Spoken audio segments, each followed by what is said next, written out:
Hello. Today we will learn about basic list methods in Python. We will discuss built-in methods in Python for lists. A method is a function that is associated with an object. In this case, the object is a list. Here are some common methods. ListName.append element adds an element to the end of the list.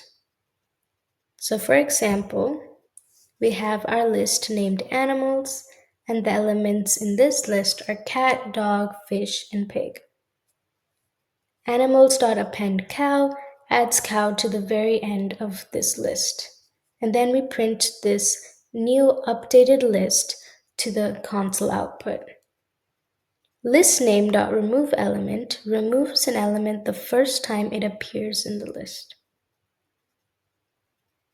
So using the same list, animals, this time we just want to remove fish.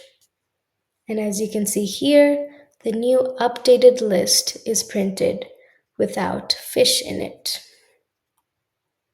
ListName.indexElement returns the index of the first instance of that element. So as you can see in this example, we want to find the index of dog, and that's what gets printed to the console output.